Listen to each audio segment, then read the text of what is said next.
అవిద్య కారణంగా కార్యకరణ సంఘాతాన్ని నేను అను అభిమాన రూపంగా అనుభవించేవాడే బద్ధుడు. ఎవరు విద్య చేత అవిద్యను పూర్తిగా నాశనం చేసి అజరము అమృతం అభయమైన ఆత్మయందే ప్రతిష్ఠుడు అవుతాడో, అంటే స్థిరంగా ఉంటాడో, అట్టి మహాత్ముడు శరీర ఇంద్రియాలను వదిలి అవిద్య కామకర్మల నుండి ముక్తుడవుతాడు. వాడినే జీవన్ముక్తుడు అని వేదాంతంలో పేర్కొనబడతాడు. ఎప్పుడు హృదయంలో ఉన్న కామనలన్నీ వదిలిపోతాయో అప్పుడు మర్త్యుడు అంటే జీవుడు అమరుడవుతాడు, బ్రహ్మత్వాన్ని పొందుతాడు అని చెప్తారు.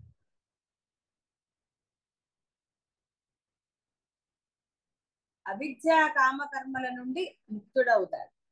కామనలన్నీ వదిలిపోతాయి అంటే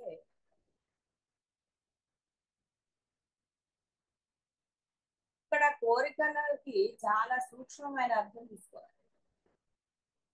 ఒకటి, పొందాలన్న కోరిక ఉండటంలో దోషం లేదు, కానీ దానికోసమని తపన పడటమో ఇతరులని ఇబ్బంది పెట్టటమో అదే చింతనగా రాత్రింపగళ్ళు ఆలోచించటం అనే కోరికలు ఉండరాదు. మనకు అందుబాటులో మనకి సాధ్యమైన వాటిని తీర్చుకోవడంలో దోషం లేదు. అయితే అదే ప్రపంచంగా ఉండరాదు. అందుకే వీటన్నిటికన్నా ముందర ఆ జీవన్ముక్తత్వం పొందాలి. ముందు అందులో స్థిరంగా ఉండగలగాలి. ఆ స్థితిని పొందాలి మొదట. స్థితి పొందాక అన్ని కూడా అవగతం అవుతాయి. ఏది చెయ్యాలి, ఏది చెయ్యకూడదు, ఏది కోరిక, ఏది కోరిక కాదు, ఇలాంటి సందేహాలు, అనుకోవటాలు. అనుకోవటం వల్ల ఉపయోగం ఉందో లేదో తెలిసి అనుకోవటం సమయం వృధా. దానివల్ల ఏది జరగదు. బట్ ముందర విద్య చేత అవిద్యని పూర్తిగా నాశనం చేసుకోవాలి. అజరము అమృతము అభయమైన ఆత్మయందు స్థిరంగా ఉంది.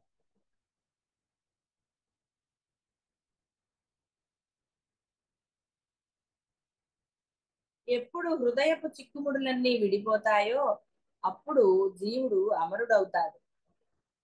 ఉపదేశం ఇంతవరకే. బట్ ఇక్కడ చిక్కుముడులు అంటే ఇవే గోలలు, చెయ్యాలా వద్దా, ఈ అనుకోవటాలు, ఊహించుకోవటాలు, భావించుకోవటాలు, ఎన్ని పేర్లు పెట్టుకున్నా కూడా అదే. మనసులో దేని పట్ల కూడా లేసమాత్రమైన ఆలోచన, ఆందోళన, భావన ఏవి ఉండరా. ఏది జరగాలో అది జరిగి తీరుతుంది, ఏది పొందాలో అది పొంది తీరుతారు. అంటే ఈ అలజడులన్నీ చిక్కుముడులు అంటే ఇవే. ఆలోచనలే పెద్ద చిక్కుముడు. భయాలు, దేహ భయాలు, దేహానికి ఏం రోగాలు వస్తాయో, ఎవరు నన్ను చూస్తారు నాకు ఏదన్నా వస్తే, అనారోగ్యం కలుగుతుందా, ఇలా రకరకాలు దేహం గురించినవి, భవిష్యత్తు గురించి, అయిపోయిన భూతకాలం గురించి, ఇలా ఎన్నో.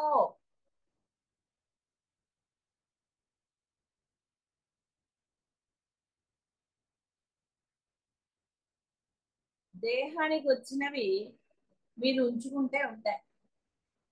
రమణ మహర్షి ఏనాడు భయపడలేదు. జ్ఞానులకి భయపడవలసిన అవసరం లేదు. శరీరానికి ఏదన్నా విఘాతం కలుగుతుందని కానీ, ఏదో వస్తుందని కానీ ఆలోచన ఉండదు. రమణ మహర్షికి ఆసుపత్రి ఆశ్రమానికి వచ్చింది. ఆయన అక్కడే అన్ని ఏర్పాటు చేసి ఆయనకి ఆ కంటిని తొలగించారు.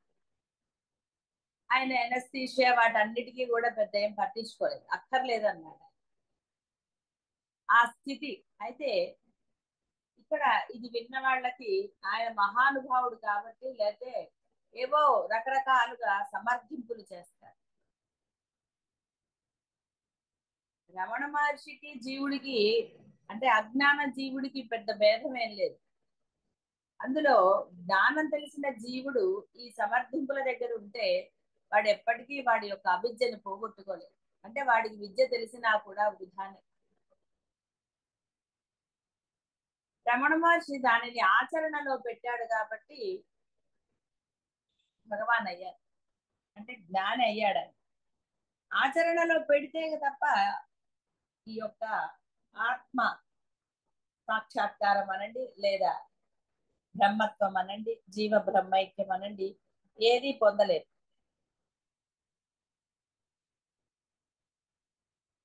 కాబట్టి దానికి ఉన్న ఏకైక మార్గము ఆచరణ.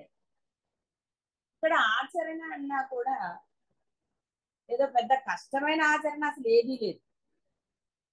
కపటత్వం లేకుండా ఉండటం. ఉన్నమాట చెప్పండి. అవతలి వారు బాధపడేదో లేకపోతే వారు ఇదే ఏదో ఆ నిజాలు అక్కర్లా. మామూలుగా మీ దాంట్లో మీరు నిజాయితీగా ఉండండి. అనుకోవటాలు మానేస్తే నిజాయితీ అదే వస్తుంది, ఏ విషయం పట్ల అయినా సరే. మీరు అనుకోకండి, అవతల వాడు ఏమనుకుంటున్నాడు అని ఆలోచించండి. దానితోటే పెద్ద ప్రాబ్లమ్స్. ఆచరణలో కపటత్వం లేదు, మనస్సు లేదు. మనసా వాచ కర్మణ అన్నప్పుడు మనసులో ఏది అనుకోకుండా ఉన్నప్పుడే అది మాటల్లో చేతల్లో కనపడుతుంది. అనుకున్నారా, మాటలు చేతలు అన్ని తేడాలే. అనుకోనప్పుడు ఆ బ్రహ్మ నిర్ణయం ప్రకారం ఏది జరగాలో అది జరుగుతూనే ఉంది. కాబట్టి ఇక్కడ చిక్కుముడులన్నీ అంటే అర్థం అదే, ఈ అనుకోవట. దేని గురించిన చింత వ్యర్థం. మీరు చింతపడి అక్కడ కార్యం ఏమీ జరగదు. మీరు అన్నంత మాత్రాన అవతల వాడు బాగుపడిపోయి అనాల్సి వస్తుంది ఒక్కొక్కసారి. అది మీకు తెలియకుండా రావాలి తప్ప అనుకుని అనకూడదు. ఇక్కడ అది ఈ చిక్కుముడి. ఇవి విడిపోవాలి అంటే ఆచరణలో పెట్టడమే. అవతలి వాడిని తిట్టాలి అని అనుకోకండి, తిట్టద్దు అనుకోకండి. ఆ సందర్భంలో అది నీ చేత ఏది చేయించబడుతుందో ఆ బ్రహ్మ చేయించినప్పుడు అది మంచా చెడ అనే సంగతి కూడా నీకు ఇది ఉండదు. ఆ ఉన్నది అంటే ఏది జరగాలో అంటే నువ్వు కోపడాలా తిట్టా ఏదైనా సరే, ప్రేమగా ఉండాలా ఏదైనా సరే అది జరుగుతుంది. మరలా మనసుకి పట్టదు. అనుకున్నప్పుడు అంటే మనసులో అనుకున్నావు కాబట్టి దాని ముందర తలకాయ నొప్పే, అది జరిగిన తర్వాత తలకాయ నొప్పి. కాబట్టి ఇక్కడ మనసు ఆ అనుకోవటం అనేది ఇదే ఉపదేశం. ఇంతవరకే అన్నాడు ఆయన. చిక్కుముడులన్నీ విడిపోతే అప్పుడు మర్త్యుడు అమరుడు, అంటే జీవుడు అమరుడు అవుతాడు. అంటే బ్రహ్మత్వాన్ని పొందుతాడు, తానే బ్రహ్మం అవుతాడు. ఉపదేశం ఇంతే, అసలు వేరే ఉపదేశమే లేదు. కానీ ఆ ఉపదేశాన్ని ఆచరణలో పెట్టిన వాడు కదా బ్రహ్మత్వం. అనుకోకండి జరిగేది జరుగుతుంది అన్నా సరే ఈ అనుకోవటాల దగ్గరే ఆగిపోయారు. కాబట్టి ఆచరణ జరగదు. ఏ విషయమైనా సరే అనుకోవటం వల్ల ఉపయోగం లేదని తెలుసు. ఏదో కాకతాళీయంగా మీరు అనుకున్నవి కొన్ని జరగవచ్చు, అది బ్రహ్మనీతి కూడా ఉండటం వల్ల. ఇలా ఎన్నోసార్లు చెప్పడం జరిగింది. ఉపదేశం వల్ల కొత్తది కాదు, చర్విత చరణం. జాగ్రత్త. కాబట్టి ఇక్కడ ఎప్పుడైతే చిక్కుముడులన్నీ విడిపోతాయో అప్పుడు జీవుడు అమరుడు అవుతాడు. ఉపదేశం ఇంతవరకే. జీవించి ఉండగానే మనిషి శరీరాది రహితుడు ఎలా అవుతాడు? జీవించి ఉండటం అంటేనే శరీరంలో ఉంటూ కరణాలను ఉపయోగిస్తూ ఉండటం కదా. కాబట్టి ఆ కరణాలు అంటే కాళ్ళు చేతులు, మన యొక్క ఇంద్రియాలు.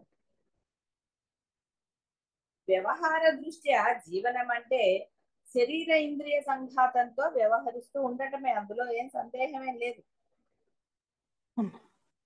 అయితే ఇక్కడ ఇది ఎక్స్ప్లెయిన్ చేయాల్సిన ఆవశ్యకత కూడా లేదు, ఇవన్నీ మీ అందరికీ తెలిసిందే. ఆ దృష్టి అవిద్యా కల్పితమని ముందే చెప్పబడింది. అంటే ఏ దృష్టి, దేహం నేను, ఇంద్రియాలు నేను అన్న దృష్టి అవిద్య, ఈ అనుకోవటమే. కాబట్టి జ్ఞాన నిష్ట వలనే మాత్రమే అతను కృతకృత్యుడు అవుతాడు. అంటే అర్థము బ్రహ్మత్వాన్ని పొందుతాడని అర్థం. పారమార్థిక దృష్ట్యా మాత్రము శరీరం నేనను అభిమాన రూప మిథ్యా జ్ఞానం తప్ప సశరీరత్వానికి అసలు మరో కారణమే లేదు. నేను అన్నప్పుడే దేహం గురించిన ఆలోచన, అందంగా కనపడాలనండి, అయ్యో దేహానికి ఏదో అయిందనండి, ఇలా రకరకాల భావనలన్నీ కూడా రకరకాలుగా వస్తుంది. ఏది ఇదమిద్ధంగా అనడానికి లేదు, ఎవడి భావన వాడిది. ఎంత పుట్టినప్పటి నుంచి తింటూనే ఉన్నాడు, అయినా తృప్తి లేదు. ఇంకా ఏదో పుట్టినప్పటి నుంచి ఎన్నో చేస్తూనే ఉన్నాడు, చూస్తూనే ఉన్నాడు. ఇలా రకరకాల ఇంద్రియాలతో వాడు చెయ్యంది ఏమి అంటే వాడు అనుకున్నవన్నీ వాడు ఏదో రకంగా అనుకున్నవి అనుకోనివి ఇక రకరకాలు, వాటి గురించి పెద్ద చర్చ అక్కర్లేదు. అయినా వాడికి తృప్తి కలిగిందా అంటే సందేహమే. ఆ మిథ్యా జ్ఞానం ఎందుకు, నేను ఈ దేహం నేను, అమ్మో ఈ దేహాన్ని నేను సుఖంగా ఉంచాలి, అలా రకరకాల భావనలు, నేను అన్న భావన అమితంగా ఉండటం, దేహాభిమానం, నేను అంటే ఈ దేహమే అన్న ప్రగాఢ విశ్వాసం, దానివల్లనే ఈగోలు, ఒకడు అన్నాడని ఒకడు అనలేదని, ఒకళ్ళు ఇచ్చారని ఇవ్వలేదని, అసలు ఇక చెప్పక్కర్లేదు ఎన్ని రకాలో. ఆ భావనకి అంతు పొంతు లేదు. భావనకి ఒక ఎండ్ లేదు. 80 ఏళ్ళు 90 ఏళ్ళు వచ్చిన వాడు కూడా అనుకుంటూనే ఉంటాడు ఏదో. ఆ నేను భావన ఎప్పుడైతే నశిస్తుందో చిక్కుముడులు ఆటోమేటిక్ గా పోతుంది. చిక్కుముడులు పోయిందంటే బ్రహ్మత్వమే. ఎంతో సులభమైన దానిని కేవలం తన యొక్క ఈ నేను అన్న అభిమానం, అహంకారమే దానికి ఏ పేరు, దానివల్ల తనకి తానే అది కష్టం అంటున్నాడు. ఎంతో సులభం అసలు, ఏది లేదా జరుగుతూనే ఉంటుంది. ఒక మిషన్ ఆన్ చేస్తే ఆటోమేటిక్ గా జరుగుతూ ఉంటుంది. ఎక్కడన్నా అయితే అది మిషన్ ఆగిపోతే మళ్ళీ దాన్ని ఏదో రిపేర్ చేస్తారు. అంతే, ఈ దేహానికో ఇంద్రియానికో ఏదో వస్తుంది, దాన్ని రిపేర్ చేసుకుంటే మళ్ళీ అది పనిచేస్తుంది. అంతే తప్ప వేరేగా ఏది కష్టపడాల్సిన అవసరం లేదు. ఆ బాగుపడని మెషిన్ ని అవతల బారేస్తారు. ఇది అంటే అంటే ఇక ఆ ఇంద్రియం పని చేయదు. ఇక అప్పుడు దానికి ఎన్ని పూతలు పూసినా ఎన్ని డాక్టర్ల దగ్గరికి వెళ్ళిన ఎప్పుడైతే నీవు దేహాభిమానం లేకుండా ఉంటావో అప్పుడు ఆ డాక్టర్ దగ్గరికి వెళ్ళటము, నీకు జరగాల్సింది జరగటము, నీవు హాయిగా ఉండటము అన్ని జరుగుతాయి. ఎప్పుడైతే దేహం నేను అన్న అభిమానం నీలో చోటు చేసుకుంటుందో భయం కలుగుతుంది. ఏమైపోతారు అవతల వాడిని, ఏమైపోతారు నేనేమైపోతా, ఇలా రకరకాల భావనలు ఇక ఎన్నో. ఇక ఇవన్నీ కూడా ఇవి అనుభవాలే. కాబట్టి ఎప్పుడైతే శరీరం నేనను అభిమానం ఉంటుందా మిథ్యా జ్ఞానం, అప్పటి వరకు కష్టాలు తప్పవు, ఏవి తప్పవు. అసంగమైన ఆత్మకు సాక్షివేద్యమైన శరీరంతో ఎట్టి సంబంధాన్నైనా ఏ రకమైన యుక్తితో కూడా చూపరాదు. కానీ ఎన్ని యుక్తులో అక్కడ సమర్థింపులు అసలు ఎన్నో చెప్పలేదు.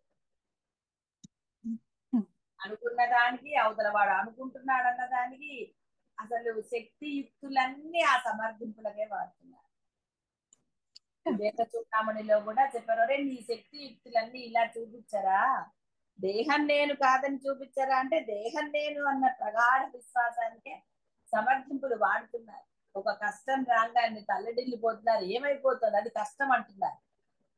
ఏదో వచ్చింది, ఒక గాలివాన వచ్చింది, అది మనం తడవకుండా జాగ్రత్త పడతాం. సమస్య వచ్చింది అవతల వాడికా నాకా, సమస్య రాగానే తల్లడిల్లిపోతే బుర్ర పనిచేయదు, భయం ఆవహిస్తుంది ఏమైపోతుంది అని. వర్షం వచ్చేసి అయ్యో ఎలాగ వర్షం వస్తుంది అనుకునే బదులు ఏమిటి చెయ్యాలి అన్న ఆలోచన వచ్చిన వాడు సుఖంగా ఉంటాడు. ఆలోచన అంటే అస్ఫురణ అంతే తప్ప ఏదో పాటలో లాగా మబ్బులు వచ్చాయి కదా అని అప్పుడు పూర్వకాలం వానలు అన్ని నీళ్లు పారబోసి కూర్చుంది, వాన రాల బాగా పారపోయడం తెలివి. అంతేగాని రాకుండానే కంగారు పడితే. కాబట్టి ఈ విధంగా కంగారు పడవలసిన ఆవశ్యకత లేదు. ఏమైపోతుందో అన్న చింత లేకుండా ఉన్నప్పుడు మాత్రమే వాడు ఏం పొందాలో అది పొందుతాడు. యుక్తితో చూపరాదు అన్నాడు, అంటే సమర్థింపులు చెప్పరాదు. కానీ ఎక్కడ సమర్థింపులు, ఇది ఎవరికి వాళ్ళు చూసుకోవాల్సింది అంతే తప్ప ఉపదేశం అక్కడి వరకే ఆయన చెప్పేశాడు. ఉపదేశాలు అయిపోతూనే ఉంటాయి, కానీ ఆచరణ లేనన్ని రోజులు ఉపదేశాలు దేనికి పనికొస్తున్నాయంటే యుక్తికి పనికొస్తాయి, సమర్థింపులకు పనికొస్తాయి. అనుభవ దృష్ట్యా కూడా శరీరాదులు రుజువు కావు, అంతయు పరమార్థ సత్రూపానుభవంతో వ్యాపించబడి ఉన్నది కనుక అనుభవం కంటే వేరుగా ఏదీ లేదు. పోనీ అలా చూసినా కొన్ని శరీరం నిజమా, ఎప్పుడు ఉందా, అలా చూసినా ఎప్పుడూ లేదు. అనుభవ దృష్ట్యా కూడా శరీరాదులు రుజువు కావు. ఈ శరీరం ఉంది, ఇది ఎప్పటికీ ఉంటుంది అని కానీ ఇంకోటని కానీ ఎక్కడుంది అసలు, లేని రుజువే కాదు. అంతా కూడా పరమార్థ సత్రూప అనుభవంతో వ్యాపించబడి ఉన్నది. అనుభవం కంటే వేరుగా ఏది లేదు. కాబట్టి అక్కడ పరమాత్మ అంటే ఒకవేళ రూపం ఉన్న భగవంతుడు నువ్వు ఆరాధించినా ఆయన ఉన్నాడు అన్న భావన కలిగినప్పుడే నువ్వు ఆనందం పొందుతావు, నీ కోరిక తీరుతుంది. ఎస్ ఉన్నాడు ఈయన, శివుడా అమ్మవారా వెంకటేశ్వర ఎవరైతే ఉన్నాడు అనుకున్నవాడు తిరుపతి వెళ్తాడు, దర్శనం చేసుకుంటాడు. అక్కడ లేడు అనుకున్నవాడు తిరుపతి వెళ్తాం ఎందుకు అసలు. కాబట్టి ఆ తిరుపతిలో ఉన్న వెంకటేశ్వర స్వామి గాని శివుడు గాని అమ్మవారు గాని మన సందు చివర కూడా ఉన్నాడు, అక్కర్లో అసలు మన ఇంట్లోనే ఉన్నాడు అనుకున్నవాడు ఎక్కడికి వెళ్ళాడు. భావన సత్యనారాయణ స్వామి కథలో ఎన్నో సార్లు చెప్పుకున్న ఉదాహరణ, ఆ పిల్లని ఒక రాయి పెట్టి అక్కడ నిజంగానే అంటే భావనకి నువ్వు అనుకోవటంతో, అంటే అనుకోవటం అనేది ఆచరణ, కేవలం మనసులో సంకల్పించినంత మాత్రమున కాదు, నువ్వు ఆ ఆచరణ పెడితే ఎస్ ఉన్నది పరబ్రహ్మమే నాతో సహా, కాబట్టి నేను ఎందుకు ఇంత కష్టపడాలి అనుకుని నువ్వు కనుక ఆచరణలో పెట్టేస్తే పరబ్రహ్మ. నీవు కూడా ఒక రాయిని చేసి దేవుడి గదిలో అన్నీ ఫోటోలు పెట్టక్కర్లేదు, అసలు ఏది పెట్టక్కర్లేదు. ఓని నువ్వు ఆరాధించావా ఆ ఒక్క స్వరూపాన్ని అది పెట్టుకున్నా, ఓ రాయి తెచ్చి పెట్టుకున్నా, లేకపోతే నదుల్లో రాళ్ళు ఎందుకంటే తెచ్చుకుంటారు, శివరూపంగా ఎందుకంటే భావించడం పనిలేక, అందులో శివత్వం ఎక్కడి నుంచి వస్తుంది, వస్తుందా, కానీ నువ్వు భావించావు కాబట్టి అది శివుడయ్యా. ఆ ఫోటోలో మటుగా ఆయన ఉన్నాడా, చనిపోయిన వాళ్ళు దేవుడితో సమానం అని ఎందుకు అన్నారు, కనపడదు కాబట్టి, దేహం కనపడదు కాబట్టి, దేహం లేని వాడు దైవం. ఎందుకంటే వాడికి అనుకోవటాలు ఇంకోటి అవన్నీ ఏమి లేవు అక్కడ, దైవం కూడా అంతే. కాబట్టి శరీరం రుజువు ఎలా అవుతుంది అసలు, ఈ శరీరం ఉంది అని నువ్వు ఎలా నిరూపిస్తావు అసలు. మరి అంత ముందేదా మరి డేట్ ఆఫ్ బర్త్ ఎక్స్పైరీ డేట్లు అన్ని ఉన్నాయి కదా. మరి అనే ప్రతి వాడికి ఎలాగైతే షాప్కి వెళ్తే ప్రతి దానికి ఎక్స్పైరీ డేట్ వస్తాయి, నీకు కూడా ఎక్స్పైరీ డేట్ ఉంది, నీకు తెలియదు అంతే. కానీ ప్రతి కాబట్టి అది రుజువు అంటే ఇది నిజము అని ఎలా అంటావు, ఎలా నిరూపించగలవు. నువ్వు ఎన్ని లేపనాలు పూసినా, ఎంత అమృతాన్ని ఇది అమృతం అనుకుని నువ్వు తయారు చేసినా, ఏది చేసినా ఈ దేహం ఉండదు. ఏవో మమ్మీలు అవి ఇవి అంటారు, ఏవో రాశారు ఆ దేహాలు ఉన్నాయి కదండి అంటే ఆయన అనుకున్నాడు కాబట్టి అవి ఉన్నాయి, అంతేగాని నీ లేపనం వల్ల అది లేదు. మరి అప్పుడు పోయిన వాడికి ఎందుకంటే లేపనాలు, బతుకున్న వాడు పూసుకోవచ్చుగా. వాడు ఎప్పుడు ఉంటాడు. కానీ ఇక్కడే తెలుస్తుంది పరమాత్మ సద్రూప అనుభవంతో వ్యాపించబడి ఉన్నది. అనుభవం కంటే వేరుగా ఏదీ లేదు. వ్యావహారికంగా శరీరాదులు భాషించటం, స్వప్న శరీరాదుల వల్లనే భాషించటం, ఇవి కూడా అని మరో రీతిగా కూడా చెప్పుకోవచ్చు. స్వప్నంలో బోల్డ్ అవి నిజమా కాదు, లేచినప్పుడు పోతాయి. ఇది అంతే. మరి ఎప్పుడు ఒక రకంగా ఉన్నావా? పుట్టినప్పుడు 25 ఏళ్ళప్పుడు లాగా ఇప్పుడు ఉన్నావా? జుట్టు తెలపడలేదు, చేసినంత మాత్రాన నల్లగా అయిపోయిందా? మళ్ళీ తలెంటు పోసుకుంటే మళ్ళీ రంగు బయటపడలా? మేకప్ రాస్తే పాపం ఎండలో మేకప్ అంతా జరిగిపోలేదు. పాపం మేకప్ వేస్తే చాలా జాగ్రత్తగా ఉండాలి, అద్దుకోవాలి, తుడుచుకోవడానికి లేదు చెమట, రకరకాలు ఏదైనా. కాబట్టి ఏది నిజం కాదు. నువ్వు ఎంత వేసినా ఎవరో కొంతమంది 25 ఏళ్లలాగా అయ్యో మీరు ఇంత మీకు ఇంత ఏజ్ ఉందా అని వాళ్ళని అన్నా, వాళ్ళు అహంకరిస్తే మటుకు ఏం లాభం అండి? ఆ దేహం అందంగా ఉంటే దేహం, అందంగా లేకపోతే ఇంకోటి, తెల్ల జుట్టు వస్తే ఇది, నువ్వు అక్క అనిపించుకున్నా, అబ్బాయి నాకేం లేదండి ఏజ్ అనిపించుకున్నా పోవాల్సిందే ఏదో ఒక రోజు. అంతే తప్ప నువ్వు దాచుకున్నంత మాత్రం 2 ఏళ్ళు తక్కువ 4 ఏళ్ళు తక్కువ చెప్పుకున్నంత వల్ల ఏమైనా ఉపయోగం ఉందా? నేను చిన్నదాన్ని నువ్వు చెప్పుకున్నావు, ఏమిటి ఉపయోగం? ఏది ఉపయోగం లేదు. పెద్దదాన్ని చెప్పుకున్న ఉపయోగం. వాడు అనుకున్నాడు అనుకోండి, కొంతమందికి ఆంటీలు అంటే కోపం వస్తుంది, కొంతమందికి అక్క అంటే నేను వీళ్ళు అక్క అంటారు, వాడు అక్క అంటాడు, వీడు అక్క అంటారు. ఎందుకు? ఎవరు తగ్గకూడదు. అక్కని రాదండి, వాడు అన్నంత మాత్రాన వీడు ముసలాడా, అనకపోతే వీళ్ళు పొడుచువాడు. అసలు దేనికి ఆ దేహాభిమానం? అంటే ఒకళ్ళు అన్నారని, ఒకళ్ళు అనలేదని, ఇలా రకరకాలుగా దేహాభిమానాలు, దాంతో నానా తిప్పలు. కాబట్టి స్వప్నంలో నీకు కనపడేది ఎంత అబద్ధమో, ఇక్కడ కనపడేది కూడా అంత అబద్ధమే. లేదా మరి ఎందుకండి సూర్యుడు వెళ్ళిపోవాలి, ఎప్పుడు ఉండొచ్చుగా పాపం. కొన్ని చోట్ల ఉంటే మటుకు వాడు నిద్రపోకుండా ఉంటాడా? ఉండగలడా? ఉండలేరు. ఆ బ్రహ్మనియతి ఎక్కడ ఏది ఆయన చేశాడో అది అలా జరుగుతుంది అంతే, నువ్వు ఏమీ చేయలేవు. ఆర్టిఫిషియల్ గా 4 కట్టలు వేసుకుంటే చీకటి అవుతుంది, ఎందుకు? నువ్వు నీ స్వార్థం కోసం చీకటి చేశావు. నిద్ర వచ్చాక, నీకు విపరీతమైన నిద్ర వచ్చాక బయట పెంచుకుంటే ఏమిటి, లేకపోతే అసలు ఏది ఉన్నా పట్టించుకుంటాడా? దేహం అలసిపోతాయి. కాబట్టి అంతా కూడా వ్యావహారికంగా కనపడుతోంది కాబట్టి ఇది నిజము అనడానికి లేదు. శరీరంలో నేను అను అభిమాన ప్రత్యయం నైసర్గిక అవిద్యా ఫలమని బాగా తెలుసుకోవాలి. అంటే వేస్ట్ ఇది. నేను అన్న అభిమానము వల్ల నీవు ఎక్కడ ఆనందపడ్డావు ఒకసారి ఆలోచించుకో. నాకు డబ్బులు వచ్చాయన్నా చేసేది లేదు, అసలు ఏదీ లేదు అనుకోవటం వేస్ట్ కదా. ఇప్పుడు మీ ఇంటికి ఒకళ్ళు వస్తున్నారని ముందు తెలిసింది అనుకోండి, వాళ్ళకి పెట్టాలి అనుకుంటే మీరు ముందర అన్ని రెడీ చేసుకుంటారు. లేదంటే లేదు.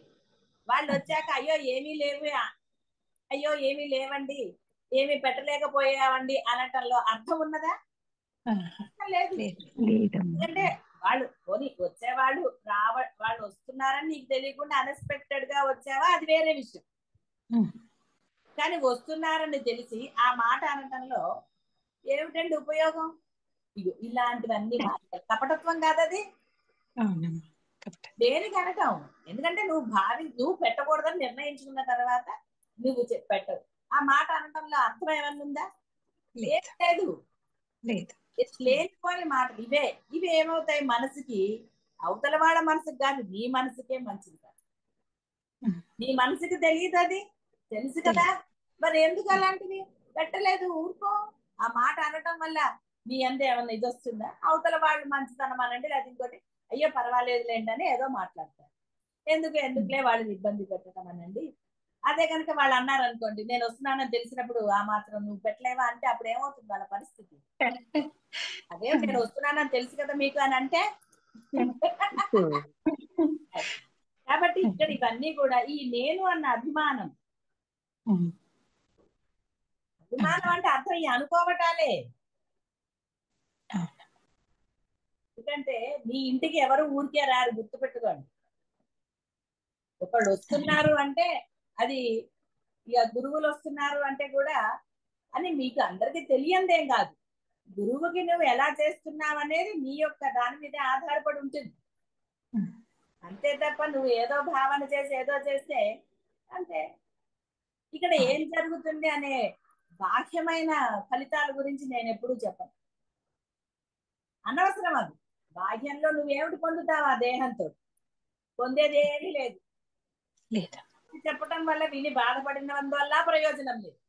ఎందుకంటే అవి తెలిసి జరిగిన వాటికి బాధపడి ప్రయోజనం ఏమిటి? ఏదీ లేదు. నీ అభిప్రాయం నీదే, నువ్వు అనుకోవటం నీదే. కాబట్టి అది మంచిదైనప్పుడు ఆనందంగా ఉంటావు, మంచిది కానప్పుడు అనుభవిస్తావు అంటే బాధపడతావు. ఏది ప్రయోజనం లేదు. దేహంతో ఇక్కడ అదే అభిమాన ప్రత్యయం, అవిద్యాఫలం. కాబట్టి ఇక్కడ ఇవన్నీ కూడా యుక్తిగా సమర్థించుకోవాలి. దేనికి ఇవన్నీ? ఏదీ లేదు.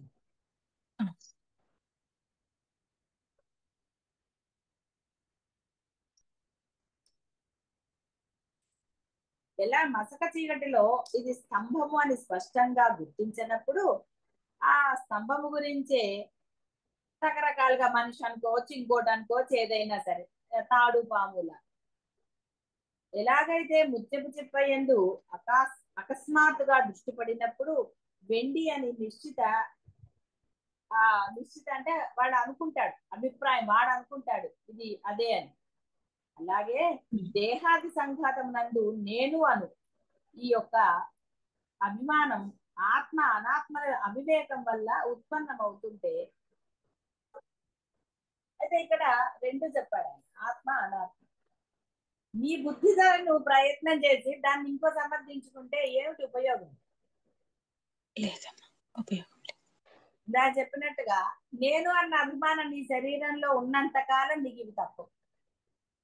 దాన్ని నువ్వు సమర్థించుకుంటే మటుకేమిటి? ఏదే నువ్వు అన్నంత మాత్రాన అది వెండి చిప్ప అవ్వదు, అన్నంత మాత్రాన పాము అవ్వదు, స్తంభము మనిషి అవ్వదు.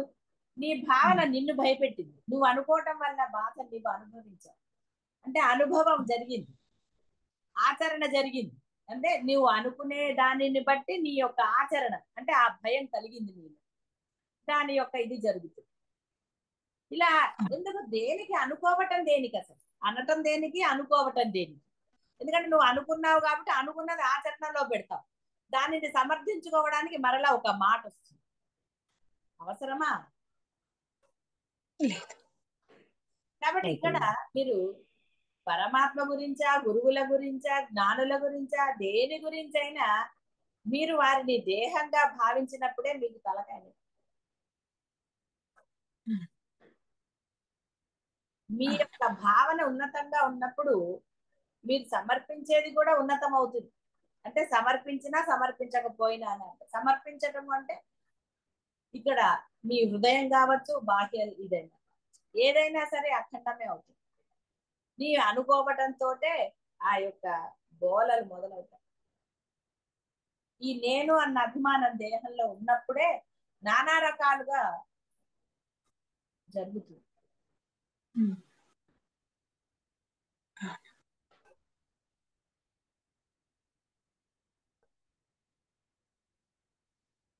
కాబట్టి ఆత్మానాత్మ వివేకం గల పండితులు కూడా ఒకవేళ అంటే ఎంత పాండిత్యం ఉన్నా అసలైంది లేనప్పుడు అది వృధానే. తన గురించి తెలిసిన వాడే పండితుడని ఆయన అన్నారు. వాడికి తెలుసు ఆత్మ ఏమిటి, అనాత్మ ఏమిటి, ఏమిటి అనేది తెలుసు. తెలిసి కూడా దేహం నేను అన్నాయి అంటే ఈ భావనలతో చేసేవాడి ఆ వివేకాన్ని ఏమన్నా కూడా వేస్ట్, వృధా ప్రయాస. ఇక్కడ ఏదో గొర్రెలు కాసేవాడు అది ఇది అని అన్నారు, నేనే చెప్పట్లేదు. సశరీర భావము మిథ్యా ప్రత్యయ నిమిత్తమే కలిగినది కనుక దానికి జీవించి ఉండగానే అశరీర భావము సిద్ధమై ఉంది. అందుకని నువ్వు పెట్టినందువల్ల, నువ్వు అన్నందువల్ల, ఇంకోటి వల్ల ఆయన యొక్క ప్రవర్తనలో మార్పు రాదు. గురువుల్లో కూడా సద్గురువులు అయితే వాళ్ళు అసలు ఆశించరు. నువ్వు అన్నంత మాత్రాన్ని ఏమిటి, అనకపోతే పెడితే నీదే, పెట్టకపోయినా నీదే. నువ్వు మాట్లాడినంత వల్ల వాళ్ళలో తేడా వస్తుంది, అయ్యో పాపం అంటారా అంటే అనుకుని అయ్యో ఏమైందండి అని, అలా ఏం ఉండదు. వాళ్ళకి దాని మీద దృష్టి ఉండదు కాబట్టి. ఎందుకంటే గురువుకి సేవ చేయాలన్న భావన నీకుండాలి. సేవ చేయాలన్న భావంలో అంటే గురువే సర్వస్వం అనుకున్న వాడికి వేరేగా సేవ అంటే వాడు చేసేది మాట సేవే, అన్ని సేవే అవుతాయి. లోపల ఒక తేడా వచ్చింది అనుకోండి, ఒక భావంలో తేడా వస్తుంది. గురువు పట్ల ఒక్కొక్కసారి అచంచలమైన విశ్వాసం, ఒక్కోసారి అది కాస్త అటు ఇటు అవుతూ ఉంటుంది. రకరకాల అన్ని నీవే, ఇవేవి గురువు దగ్గర లేవు. గురువు ప్రవర్తన ఎప్పుడూ ఒకే విధంగా ఉంటుంది. కానీ శిష్యుడు మటుకు తనకు అనుగుణంగా దానిని మలుచుకుంటాడంటే ఇందా చెప్పినట్టు యుక్తితో తన సమర్థింపులు చెప్పుకుంటూ ఉంటాడు, ఇలాగా అలాగా అంటూ ఉంటాడు. దానివల్ల వాడితే నష్టం అవుతుంది. ఏది ఏమైనా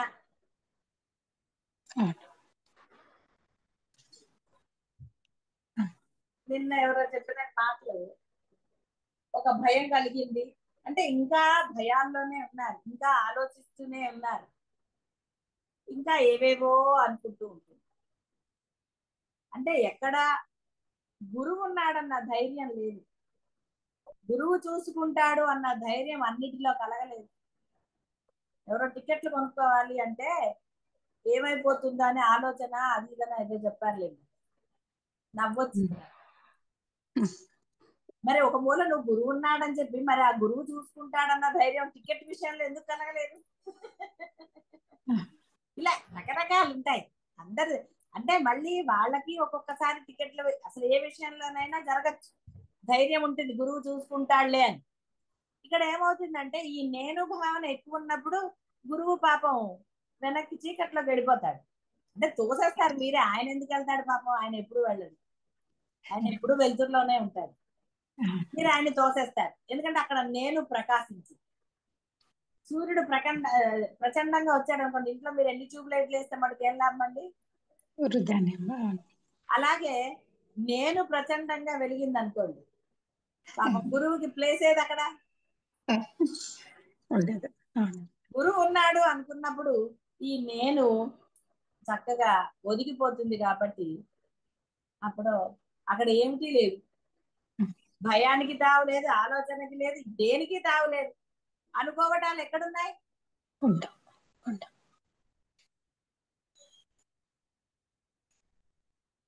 కాబట్టి జ్ఞానికి అశరీర భావం ఎప్పుడు అదే కావాలి అందరిలో, చేస్తే వాడు జ్ఞానే అవుతాడు.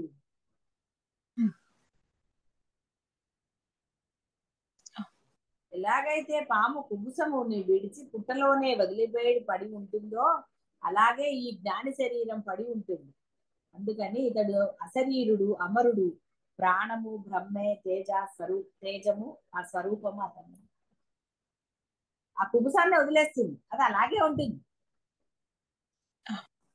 దాని పుట్టలో వదిలేస్తే అది అలాగే ఉంటుంది, అదే దాని గురించి పట్టించుకోదు. అదేవిధంగా దాని యొక్క శరీరం ఉంటుంది, దాని గురించి పట్టించుకోవాల్సిన ఆవశ్యకత లేదు. కాబట్టి ఇవన్నీ కూడా జ్ఞాని దృష్ట్యా మిథ్యే. తత్వజ్ఞుడు చూస్తూ, వింటూ, స్పృశిస్తూ, పోతూ, పడుకుంటూ, ఊపిరి పీలుస్తూ, మాట్లాడుతూ, పట్టుకుంటూ, వదులుతూ, కళ్ళు తెరుస్తూ, మూస్తూ కూడా ఇంద్రియాలు తమ తమ విషయాలతో కూడి ఉన్నాయని గ్రహిస్తూ తాను మాత్రము ఆ యొక్క ఇంద్రియాదులు కాదు, ఏమీ చేయటం లేదని ఎప్పుడు కూడా ఆనందంగా ఉంటాడు. ఇంతటే చేస్తాడు, వాటితోటే చేస్తాడు, తింటాడు, ఆయన కూడా తింటాడు, చూస్తాడు, అన్నీ ఉంటాయి.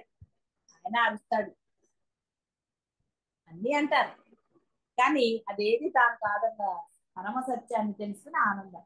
కాబట్టి అన్నాడన్న ఫీలింగ్ లేదు, అనలేదన్న ఫీలింగ్ లేదు, ఉండదు. అనాలన్న ఆత్రము లేదు. ఉమ్. ఆ సమయానికి సందర్భానికి ఎలా వస్తే అలా వస్తుంది. అలా ఒక సెకండ్ లోనే మామూలుగా కూడా వ్యవహరించగలుగుతాడు. అదే మామూలు అజ్ఞాని మరు సెకండ్ లో వ్యవహరించగలుగుతాడా? అంటే యాక్షన్లు చేసేవాళ్ళు కొంతమంది ఉంటారు. మొదట్లో ఆశ్చర్యపోయేదండి, ఇప్పటివరకు దెబ్బలాడుకుని మళ్ళీ ఎలా మాట్లాడుకుంటారు వీళ్ళు, అంటే వాడి మనసులో ఉంటుంది, కానీ ఏదో అలా చేస్తాడు. దానికి ఆయన సాపత్యం ఎలా కుదురుతుంది అప్పుడు? కుదరదు. బ్యాక్ లేకుండా ఉండాలి కదా. మరి దాని ఫ్లాష్ బ్యాక్ లేకుండా మాట్లాడతాడా, వ్యవహరిస్తాడా? ఆహా. కాబట్టి తత్వజ్ఞుడు చూస్తూ వింటూ స్పృశిస్తూ పోతూ పడుకుంటూ ఊపిరి పీలుస్తూ మాట్లాడుతూ పట్టుకుని వదులుతూ కళ్ళు తెరుస్తూ మూస్తూ కూడా తాను మాత్రము ఏమీ చేయటం లేదన్న ఆ జ్ఞానంతోనే ఉంటాడు. అంటే ఎప్పుడు ఆనందంగానే ఉంటాడు, అందరితో ఆనందంగా మాట్లాడగలుగుతాడు. అవును.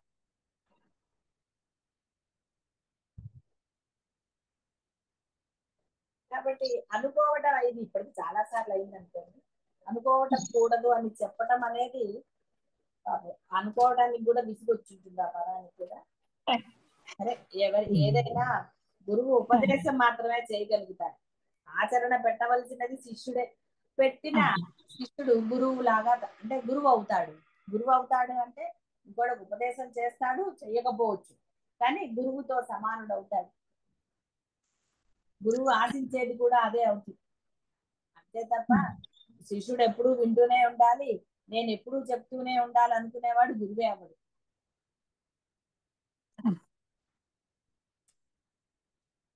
కాబట్టి ఆ గురుత్వము అంటే ఆ బ్రహ్మత్వాన్ని పొందాలి అంటే సమర్థింపుల్లోంచి బయటికి రావాలి, అనవసరమైన మాటలు తగ్గాలి, జీవత్వం నుంచి బ్రహ్మత్వాన్ని పొందాలి. పొందాలి అంటే ఆచరణ అత్యంత ప్రధానం. అందువలన శుభం భూయాత్. శివాయ గురవే నమః. శివాయ గురవే నమః. శివాయ గురవే నమః. శివాయ గురవే నమః. శివాయ గురవే నమః. శివాయ గురవే నమః.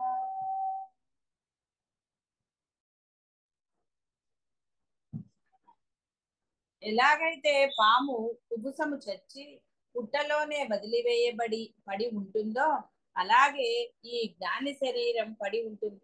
అందుకని ఇతడు అశరీరుడు, అమరుడు, బ్రహ్మే, తేజస్వరూపమే.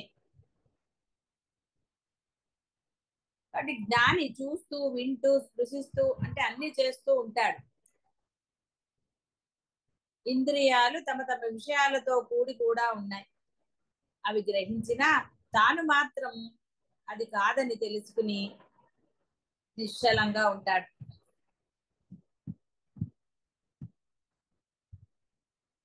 కాబట్టి జ్ఞానికి జీవించి ఉండగానే అశరీర భావము సిద్ధమై ఉంటుంది. పొద్దున చెప్పినట్టు ఈ అనుకోవటంలో జ్ఞానత్వం రాదు. అయితే గురువు అన్న విషయాలని సూక్ష్మం గ్రహించాలి. ఇక్కడ గురువు మీరేదో చెయ్యలేదని కానీ చెయ్యాలని కానీ ఆశించటం కాదు, మీరు అనుకోకూడదు అని గురువు యొక్క అసలైన ఉపదేశం అది గ్రహించండి. అంతే తప్ప అయ్యో మేము చెయ్యలేకపోయాము గురువు అన్నారనో ఇంకోటనో భావిస్తే అసలు శిష్యులుగా కూడా మీరు పనికి రాకుండా పోతారు. గురువు యొక్క ఉపదేశం యొక్క సారము, సూక్ష్మము, ఉద్దేశము ఎప్పుడూ కూడా అసలైనది మీరు గ్రహించటం అనేదే తప్ప ఈ బాహ్య విషయ పరంపరలతో కూడి ఉండదు. కాబట్టి మీరు పెట్టారా పెట్టలేదా అనే విషయాల ప్రస్తావన కాదు ఇక్కడ. మీరు ఆ అనవసరమైన విషయాలని అనుకోవటము, గ్రహించటము, ఆ ఆలోచనలతోటి సమయాన్ని వృధా చేసి అనవసరంగా మనసుని కలుషితం చేసుకుంటున్నారు. కాబట్టి ఇక్కడ గురువు యొక్క ఉద్దేశ్యం ఏమిటి అంటే ఆ సూక్ష్మాన్ని మీరు గ్రహించాలి. పాయింట్అవుట్ చేస్తున్నారు అంటే మీ దోషాన్ని ఎత్తి చూపిస్తున్నారని కాదు, దోషరహితులుగా మీరు ఉండి తీరాలి అని చెప్పటం. ఏది జరగాలో అది జరిగి తీరుతుంది. అనుకోవటంతో దోషం వస్తుంది. అనుకోనప్పుడు దోషమే లేదు. జీవుడు అనుకుంటాడు, దానికి అనుకోవాల్సిన ఆవశ్యకత లేదు, అది జరుగుతుంది అంతే.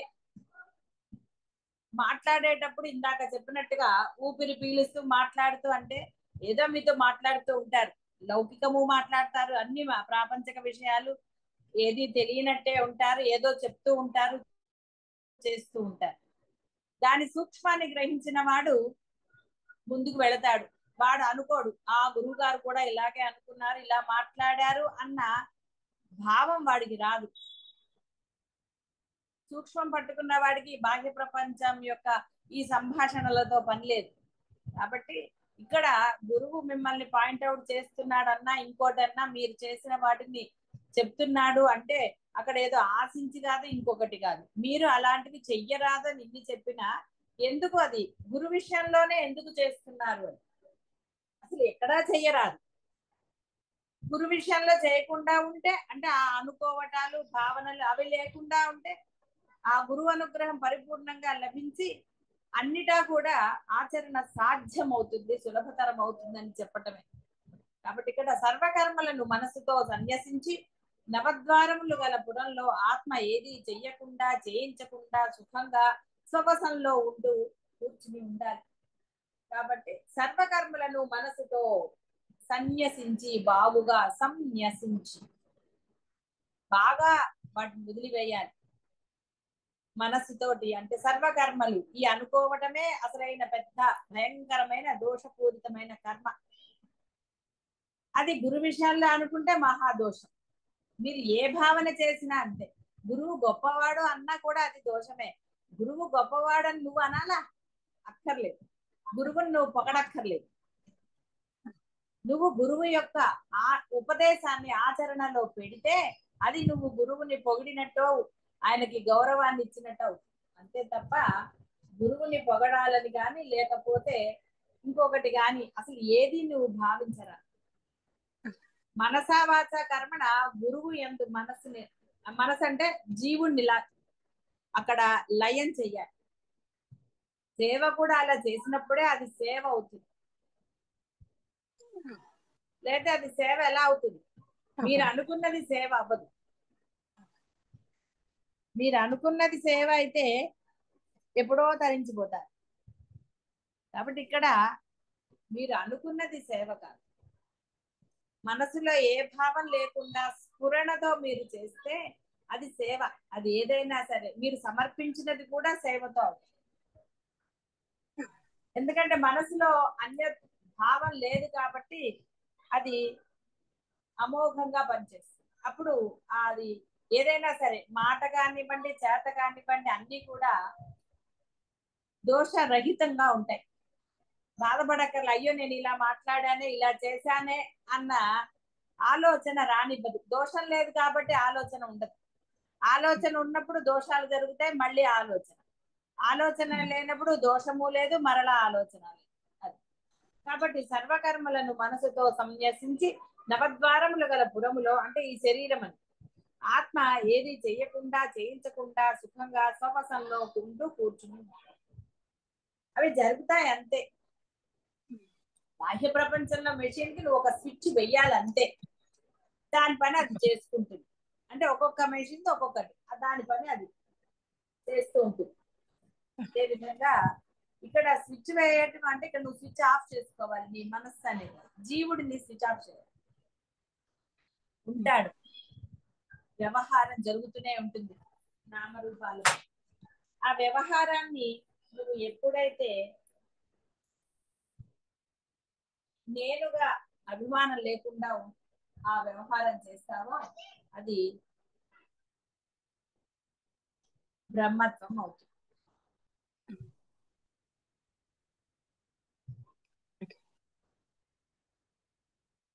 కాబట్టి ఇంద్రియాలకు మరియు ఇంద్రియ గోచరాలకు మధ్య ఉన్నట్టుది విషయీ రూప సంబంధం. విషయం లేదే ఇది లేదు, ఏది లేదు. ఇంద్రియాలు లేదే గ్రహించటం లేదు. అంటే ఇంద్రియాలు ఉన్నాయి, గ్రహించిన దాన్ని లోపలికి తీసుకోకుండా ఉండటమే, గ్రహించకుండా ఉండటమే. అది తెలియని ఇదేం కాదు, అది కూడా మీకు. కాబట్టి మాయ అనే పేరు కలిగిన ఈ ప్రకృతి కూడా అవిద్యా కల్పితమైనది. కనుక శరీరేంద్రియాదులు మాయా పరిణామాలు కనుక అశరీరత్వమే స్వాభావికమైనది.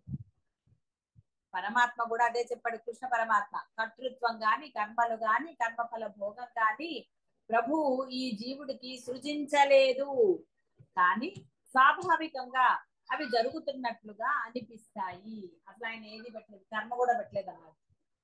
నీకు అసలు ఏది పెట్టలేదురా, నేను సృజించాను అంతే.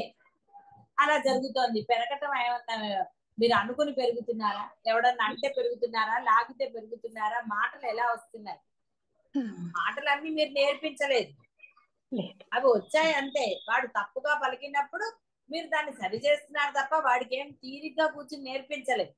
అయితే ఒక క్రమ పద్ధతి, ఒక స్కూల్ అనేది పెట్టారు కాబట్టి అక్కడ ఒక క్రమ పద్ధతిలో ఒక మొదలు పెడతారు అలా. అంతే తప్ప వాడికి మాటలు మీరు నేర్పించింది కాదు, నడక కూడా మీరు నేర్పించలేదు. వాడికి ఆ శక్తి వచ్చినప్పుడు, వాడు నిలబడగలిగినప్పుడు మీరు వాడికి చేయూతనిస్తున్నారు అంతే. కాబట్టి ఈ ప్రపంచంలో అవన్నీ కూడా స్వాభావికంగా అవి జరుగుతూనే ఉంటాయి. ఇక్కడ నీ యొక్క ప్రయత్నమో, నీ గొప్పతనమో, లేకపోతే ఇంకోటో ఏదీ లేదు. అంతా నా గొప్పతనమే అనే మిడిసిపాటే ఈ యొక్క దేహ అభిమానం, నేను అనే అహంకారం. అది ఎప్పుడు కూడా మనిషిని అధపాతాళానికి నెట్టివేస్తుంది. ఎన్నో రకాలు బంధుత్వాలు కానివ్వండి, ఇవన్నీ కూడా అంతే. అవసరార్థమే ఏ బంధుత్వమైనా. అది ఇక్కడ మన ప్రత్యేకంగా ఈ బంధుత్వం ఆ బంధుత్వం అని చెప్పక్కర్లేదు. బాహ్య ప్రపంచంలోని ఏదైనా సరే అవసరార్థమే అనుకోండి. అవసరం తీరాక ఎందుకు చేశావు అంటారు, ఇలా రకరకాలు. కాబట్టి ఇవన్నీ స్వాభావికమా, ఇంకోట అంటే దాని అందు మనసు పెట్టినప్పుడు ఆలోచన, మనసు లేనప్పుడు అది వాళ్ళ సంస్కారం అనాలి, ఊరుకోవాలి. అలా మిమ్మల్ని ఊరుకోమనట్లేదు. పరమాత్మ ప్రోత్సహించాడు యుద్ధం చెయ్యమని. అలాగే నీ ఆ యొక్క సందర్భాన్ని బట్టి నీలో ఆవేశము రావచ్చు, ఇందాక కోపగిస అన్ని అనలేదు, అవన్నీ జరుగుతాయి. కానీ ఆలోచన రహితంగా జరిగినప్పుడు మరలా ఆలోచన కానీ ఖేదం కానీ ఉండదు అని చెప్పటం. కాబట్టి కర్తృత్వం గాని, కర్మలు గాని, కర్మఫల భోగం కానీ ఆ ప్రభు అంటే పరమాత్మ జీవుడికి సృజించలేదు. చేస్తూ చేయిస్తూ తిరుగుతున్నది ఎవరు మరి అంటే స్వభావస్తు ప్రవర్తతే, తన యొక్క భావమే. అవిద్యారూపమైన ఈ మాయ అలా నటిస్తున్నది. అంటే ఈ నేను అనుకున్నవాడు అలా చేస్తూ ఉంటాడు. వాడికి తెలుసు మంచిదా చెడ్డదా అన్ని వాడికి కూడా తెలుసు. తెలిసి చేస్తున్నాడంటేనే నటన, అదే కపటత్వం చెప్పేది, వేరే ఏమీ లేదు.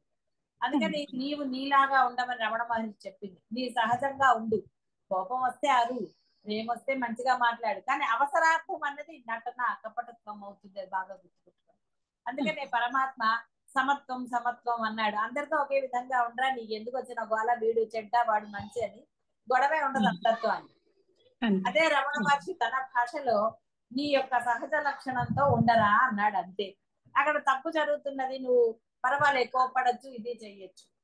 అక్కడ అవసరం లేనప్పుడు ప్రేమగాను ఉండొచ్చు, మౌనంగాను ఉండొచ్చు. అనవసరమైన పనులు, అదేదో కడిగిందే కడిగి బోర్లు ఇచ్చిందే బోర్లు, అలా రకరకాల పనులు కల్పించుకుంటూ ఉంటారు, అనవసరమైన పనులు అవన్నీ.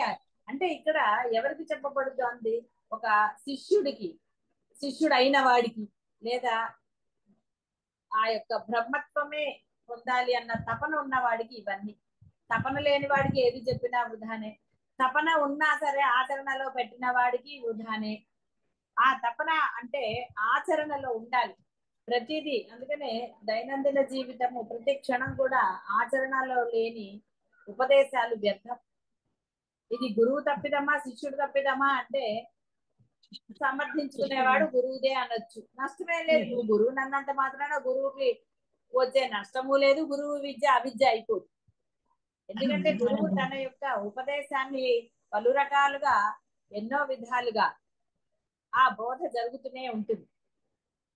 అయితే ఇక్కడ పట్టుకున్న శిష్యుడు సూక్ష్మాన్ని గ్రహించిన వాడు, ఆ తపనతో ఉన్నవాడు, ఈ బాహ్య జీవితంలో అంటే బంధాల పట్ల కానివ్వండి, వస్తువుల పట్ల కానీ దేని పట్ల అయినా సరే ఏ భావం లేకుండా ఉండేవాడు తొందరగా ఆ యొక్క అసలైన దానిని పొందుతాడు.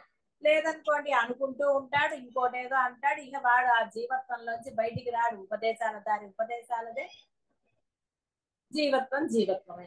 ఇక వాడికి ఈ జన్మలో అంటే మనుష్య జన్మ మరలా ఎప్పుడు వస్తుంది, ఇవన్నీ ఎన్నోసార్లు అయిపోయాయి. కాబట్టి అనవసరం అలాంటివన్నీ కూడా. కేవలం ఉపదేశాన్ని ఎవరైతే తన దైనందిన జీవితంలో ప్రతిక్షణం ఆచరణలో పెడతాడు. ఆచరణలో పెట్టడం అంటే ఆలోచన రహితంగా ఉండటమే. ఆ సమయానికి ఏదొస్తే అది ఇలాగా ఎవరైతే నిశ్చలంగా ఉండగలుగుతారు. చిన్న పిల్లవాడు ఉంటాడు, అందుకే చంటి పిల్లవాడితో పోలిస్తారు. వాడికి ఏ జ్ఞానం అప్పుడు లేదు. వాడు ఏం చేస్తాడు, వాడికి ఆ సమయానికి ఏదొస్తే అది చేస్తాడు. ఆకలి వేస్తే ఏడుస్తాడు, కోపం వస్తే అరుస్తాడు, అలా ఉంటాడు వాడు. తన సహజ స్థితి అది.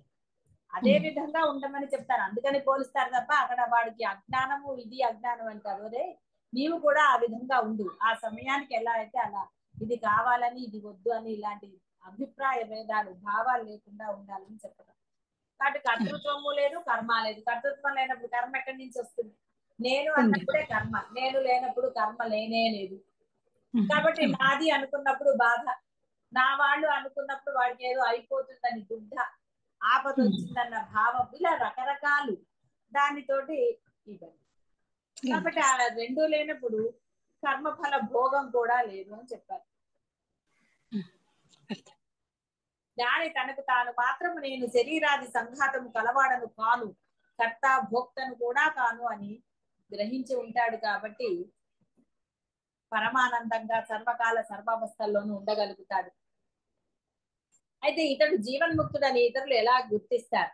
సరే, ఈ యొక్క జ్ఞాని లక్షణాలు ఎన్నోసార్లు చెప్పుకున్నారు శంకరులు కదండి. ఏదైనా సరే తెలియకేం కాదు, మీ అందరికీ తెలుసు. సరే, మళ్ళీ ఇది విశుద్ధ వేదాంతం కాబట్టి మళ్ళీ చెప్తారు. ఇతడి లక్షణాలు స్థితప్రజ్ఞుడు అంటూ, యుక్తుడు, భక్తుడు, త్రిగుణాతీతుడు అంటూ ఈ యొక్క అంటే భగవద్గీతలో ద్వితీయ అధ్యాయంలో చెప్పబడ్డాయి. ఇక్కడ సమగ్రంగా ఇక్కడ కొంత సంక్షేపంగా చెప్పారు. ఎవడు మనస్సులోని సర్వ కోరికలు వదిలి ఆత్మయందు ఆత్మగా తన్ను తానుగా ఆనందం పొందుతాడో అతడు స్థిత ప్రజ్ఞుడు అనబడతాడు. ఉన్నది సంతోషము, లేదు సంతోషం. ఉన్నదని సంతోషము లేదు, లేదని బాధ లేదు. రెండింటిది ఒకటే భావం. అంటే తృప్తి, సంతుష్టుడు అంటే ఇక్కడ అతృప్తి, తుష్టుడో ఎప్పుడో అలాగా అంటాడు. అయ్యో లేదు అనేది ఏం లేదు, ఉన్నదానితో ఆ పరమానందంగా ఉంటాడు. ఎలా ఉన్నా అలా ఉంటాడు. వాడు స్థిత ప్రజ్ఞుడు, స్థితంగా ఉంటాడు. మనసులో సర్వ కోరికలు లేవు కాబట్టి లేదు అన్న బాధ లేదు, ఉందన్న ఇది లేదు. ఏ వ్యక్తి అన్ని కోరికలను వదిలి అసంగుడుగా మమకార అహంకార రహితుడుగా ఉంటాడో అతడు పరమశాంతిని పొందుతాడు. ఎంత బాధ మమకారాన్ని వదలాలంటే. ఆ బంధుత్వాలు మనకి చెడు చేసినా కూడా మరలా వారు అంటే వారి యొక్క సంస్కారాన్ని బట్టి అవసరార్థం మళ్ళీ మీతో ప్రేమగా ఉన్నారనుకోండి, మీలోని మళ్ళీ ఆ యొక్క మమకారము అహంకారాలు మళ్ళీ లేస్తాయి. మళ్ళీ మోహం అంటే కొన్ని బంధువులు ఎక్కువగా పిల్లల పట్లనే అంటారు, వేరేగా ఏమి ఉండదు. తల్లిదండ్రులనండి పిల్లలనండి ఎంతసేపు ఇదే. బాహ్య ప్రపంచంతో బంధాలవి ఎట్లయినా అది ఇదిగానే ఉంటాయి. కానీ ఇక్కడ అది తల్లిదండ్రుల పిల్లల ఏదైనా సరే ఆ మమకారం ఉండొచ్చు, ఉండకూడదని ఎవరు చెప్పటం లేదు. కానీ ఆ మమకారం నిన్ను దుఃఖంగా దోషపూరితుడిగా చేస్తుంటే దేనికి ఆ మమకారం? వాళ్ళని చెడగొట్టే మమకారం దేనికి? కాబట్టి ఇక్కడ అది చెప్తున్నారు. ఆ పరమశాంతిని పొందాలి అంటే అసంగుడుగా మమకార అహంకార రహితుడుగా ఉండాలి. చెయ్యండి, పిల్లలకి చెయ్యద్దనట్లా, మీ ధర్మం మీరు చెయ్యండి. అది తల్లిదండ్రుల పట్ల అయినా పిల్లల పట్ల అయినా ఎవరి పట్ల అయినా ధర్మం చేయండి. ధర్మం ఎప్పుడైతే మితిమీరుతుందో అంటే ఆ ధర్మము మమకారంగా మారుతుందో అప్పుడు దుఃఖం తప్పదు. శాంతి, పరమశాంతి, శాంతే లేదు, పరమశాంతి ఎలా లభిస్తుంది? ఎప్పుడు నిగ్రహించబడిన మనసు ఆత్మయందే ప్రతిష్ఠితమై సర్వకామనల నుండి నిస్పృహుడవుతాడో అప్పుడు యుక్తుడు అనబడతాడు. అంటే యుక్తితో, తెలివితో, వివేకంతో అని కాదు ఇక్కడ అర్థం. అసలైనది తెలిసింది. ఆ యుక్తి ఏమిటి? ఆచరణ. ఆ ఆచరణలో పెట్టినప్పుడు మనసు ఆత్మయందే ప్రతిష్ఠితమై సర్వకామనల నుండి నిస్పృహుడవుతాడు. ఇక కోరికల పట్ల ఎలాంటి స్పృహలు లేవు. సర్వసంగ పరిత్యాగము అంటే అదే, ఏది లేదు, మమకారం ఎంత ఉండాలో అంత ఉన్నది. ఇక్కడ ఎంత అంటే కొత్త ఎలా చెప్తారు? కాబట్టి ధర్మంగా ఉన్నాడు అంతే. వాడు అందరి పట్ల అలాగండి. వీడు నావాడు, నా పిల్లలు అన్న ఈ భావన మీలోంచి ఎప్పుడైతే పోతుందో అప్పుడు మీరు పరమధర్మంగా పరమశాంతితో ఉంటారు. మీరు ఎప్పుడైతే గిరిగీసుకుని నా పిల్లలు వాళ్ళకే చెందాలి అని, కానీ నేను ఆస్తిపాస్తుల గురించి మాట్లాడట్లేదు, మామూలుగా ఇంట్లో జరిగే వాటికనండి, మీ వస్తువులు అనండి, ఏదైనా సరే ఎవరికి చెందుతాయో ఎవరు చెప్పగలరు? అన్ని అలాగే జరుగుతున్నాయా అంటే ఆలోచన. నేను చెప్పేది, నేనే మీ పిల్లలకి ఇబ్బంది అనట్లేదు, మీ పిల్లల్ని చేయమనట్లేదు. మీ భావన ఎప్పుడు ఆ సమభావంతో ఉంటుందో అప్పుడు అన్ని పరమశాంతిగా ఉంటాయి. ఆ యొక్క లక్షణాలు కూడా, అంటే యుక్తం అంటే అది. యుక్తము అంటే ఇక్కడ కేవలం ఏదో బాహ్య ప్రపంచంలోని తెలివితేటలని కాదు అర్థం.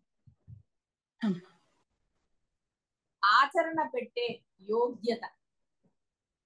ఆచరణ లేని యోగ్యత దేనికి పనికి వస్తుంది? అది యోగ్యతే అనబడదు.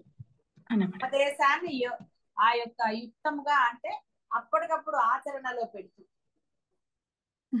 తాను యోగిగా మారాలి. అది యుక్తం. యుక్తం అంటే విచక్షణ అన్నారు.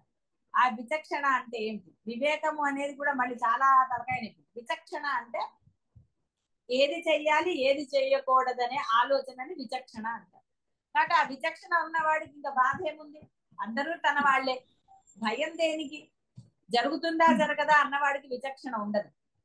ఎందుకంటే వాడు భయంతో ఉన్నాడు.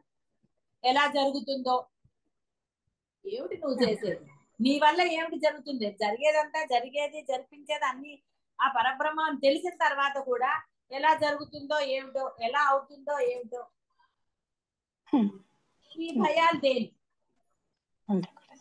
సర్వము చేసేవాడు పరబ్రహ్మం అని తెలిసిన తర్వాత ఈ అనవసరమైన ఆందోళనలు, భయాలు దేనికి?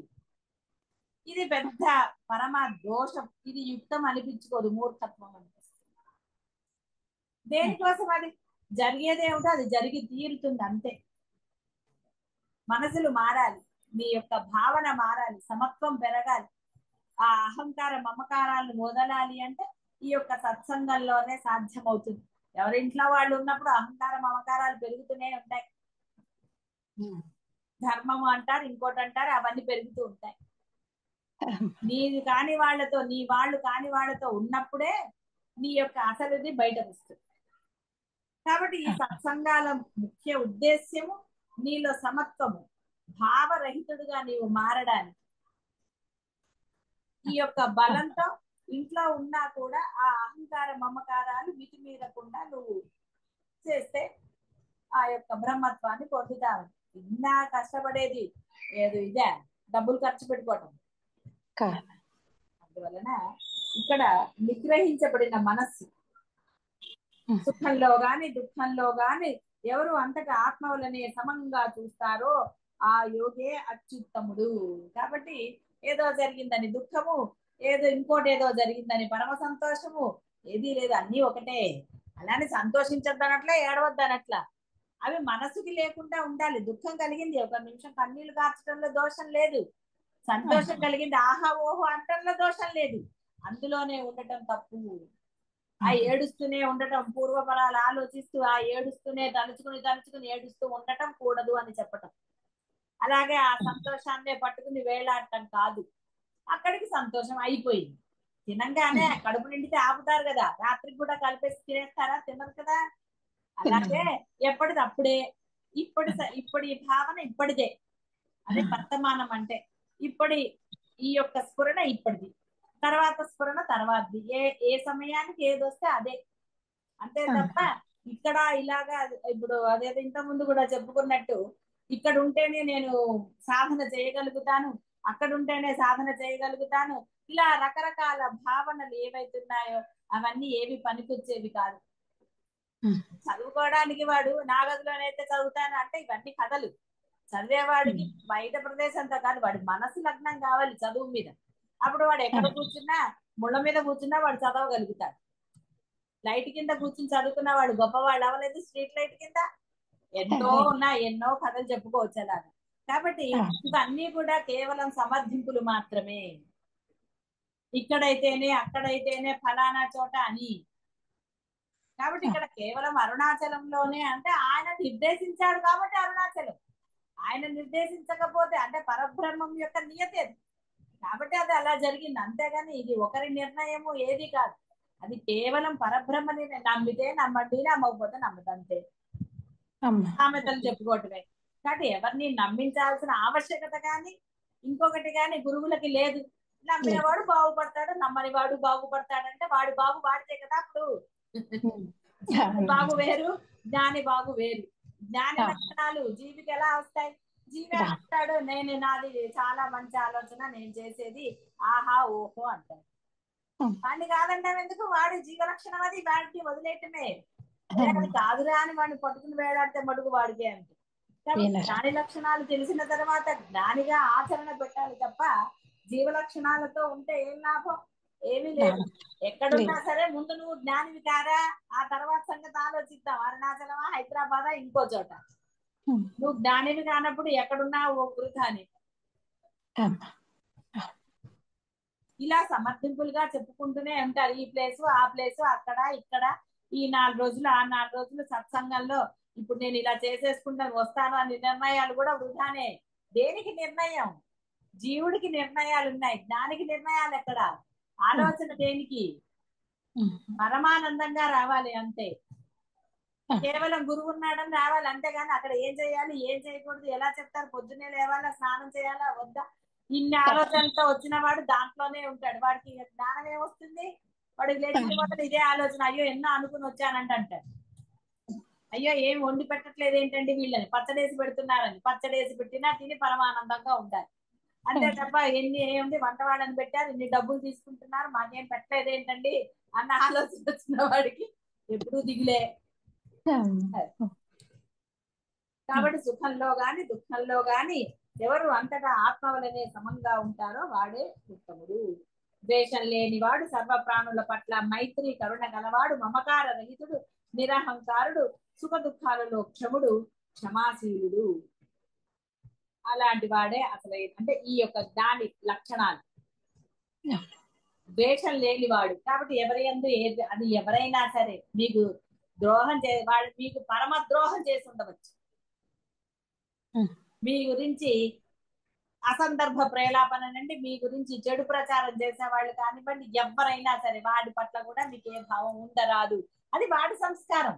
ఏమంటే వాడు నన్ను ఇట్లా ఇది చేశాడండి, నా గురించి చాలా భయంకరంగా చెప్పాడండి అని మీరు అన్నా, వాడు చెప్పాడు కదా, నువ్వెందుకు తలుచుకుంటున్నావు? వాడు చెప్పడం అయిపోయింది, వాడు ఆనందంగానే ఉన్నాడు, చెప్పేశానని పరమానందంగా ఉన్నాడు వాడు. ఆహా నేను ఇది చేశాను అని. నమ్మిన వాడు వాడితో ఉంటారండి, నమ్మని వాడు మీతో ఉంటారు. మీరెందుకు అవన్నీ తలుచుకుని ఉండటం? మీరు ప్రతి వాళ్ళకి పోయి సంజాయిషి ఇవ్వవలసిన అవసరం ఉన్నదా? ఏదీ లేదు, గుర్తుపెట్టుకోండి. ఏమక్కర్లే, వాడి సంస్కారానికి వాడు ప్రచారం చేసుకున్నాడు. మీ సంస్కారం నేను పరమానందంగా ఉంటాను, వాడిని నేను ద్వేషించాను, వాడు మళ్ళీ నా దగ్గరకు వస్తే వాడితో నేను ప్రేమగానే ఉంటాను. ఎందుకు అలా చేసావని నువ్వు అడగక్కర్లా వాడిని.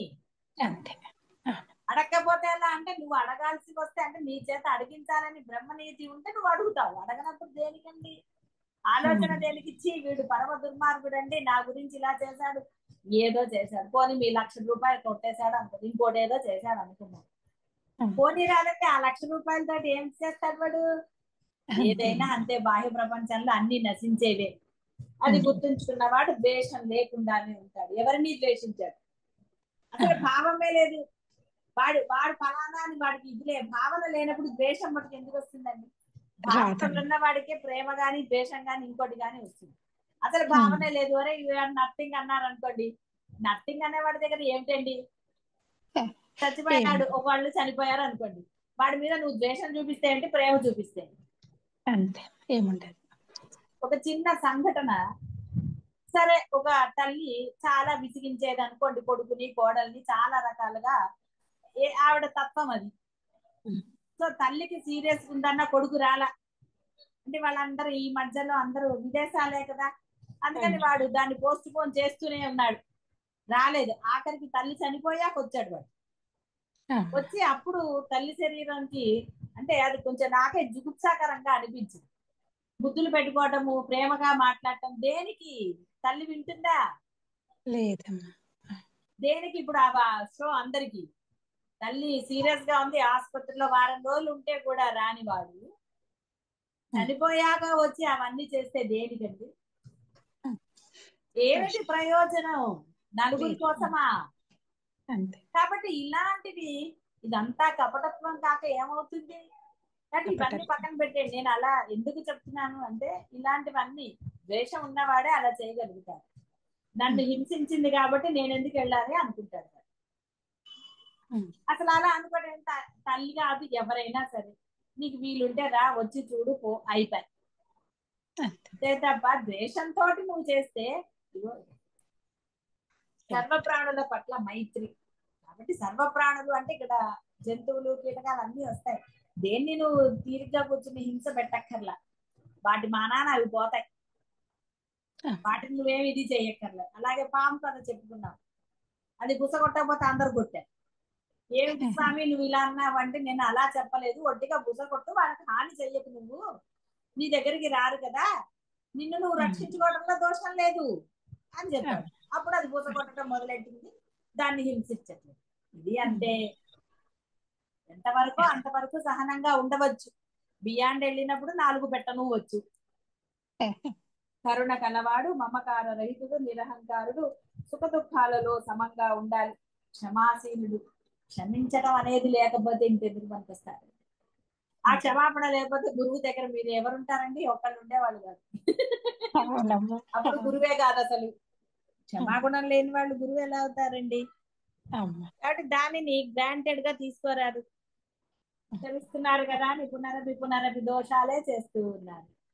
సరే, చేయకూడదు. మీరు ఎన్ని చేసినా గురువు తన లక్షణాన్ని మాత్రం, తన సహజ లక్షణాన్ని తానే పెట్టుకుంటాడు. అంతే తప్ప ఇక్కడ అవసరంతో ఏది కూడా గురువు శిష్యులతో ఉండడు. ఎందుకంటే మీతో అవసరం గురువుకి లేదు. లేదమ్మా. కాబట్టి ఆయన క్షమిస్తున్నాడంటే మీ అవసరంతో క్షమించలేదు, తన సహజాక్షణం కాబట్టి క్షమిస్తున్నాడు మిమ్మల్ని. అంతే అవును. తప్ప తల్లి ఎలాగైతే పిల్లలు ఎన్ని తప్పులు చేసినా అంటే, కలికాలంలో కొంతమంది క్షమించటం లేదు, అది వేరే విషయం. గురువు యొక్క, సద్గురువుల యొక్క నండి జ్ఞానుల లక్షణమే అది. ఎక్కడి వరకు సహనం పెడతారో అక్కడ వరకు సహనంగా ఉంటారు, క్షమిస్తారు. ఎక్కడ ఇంకా క్షమించక్కర్లేదో సహనం ఎక్కడ ఎండో అక్కడ పెడతారు. అది. కాబట్టి ఇక్కడ యోగి ఎల్లప్పుడూ సంతుష్టుడు, సంయము కలవాడై ఉంటాడు, దృఢ నిశ్చయం కలవాడై ఉంటాడు. కృష్ణ పరమాత్మ చెప్పాడు, నా యందు తన మనోబుద్ధులను సమర్పించిన నా భక్తుడు నాకు ప్రియుడు. కాబట్టి మనసా వాచా కర్మణ ఆయన్ని మహామి అహం అన్నాడు. ఆయన్ని నమ్ముకుంటే ఆయన, ఆయన నమ్మకపోతే ఏమండి, నేను కృష్ణుని, ఇక్కడ నేను కృష్ణ భక్తులు అంటలేదు, మామూలుగా చెప్తున్నా, నాకు అమ్మవారే ఇదండి, లేకపోతే నాకు గురువు గారే ఇదండి, ఇన్ని డైలాగులు కొట్టి మళ్ళీ అయ్యో ఇదెలాగండి, అదెలాగండి, ఇలా జరిగిందండి అంటే ఏమన్నా అర్థం ఉందా? రెండింటికి పొందనుందా? అంటే ఉండదు. అర్థం ఏమిటంటే కేవలం ఇవన్నీ కూడా వాచా వేదాంతమే. ఎస్, నీ గురువు ఉన్నాడు అంటే సర్వము ఆయన చూస్తాడన్న భరోసా నీలో ఉండాలి, గురువు కాదు ఉండాల్సింది. గురువు చేయగలుగుతాడా లేడా అన్న అనుమానం నీకుంటే ఎలా జరుగుతుందండి? ఉండకూడదు. గురువు చూసి తీరతాడు అన్న భరోసా నీకుంటే, ఆ భరోసా, ఆ విశ్వాసం, ఆ దృఢ నిశ్చయము సర్వము సమకూరుస్తుంది. మీకే అనుమానంగా ఉంటే ఎలా కుదురుతుందండి? నడిచేటప్పుడు పడతానేమో పడతానేమో అంటే పడతాను. నేను పడకుండా నడవగలను అన్న ధీరుడు, అంటే దృఢ నిశ్చయం కలవాడు, ఎలాంటి దాంట్లో అయినా నడిచేసి శుభ్రంగా వెళ్ళిపోతాడు.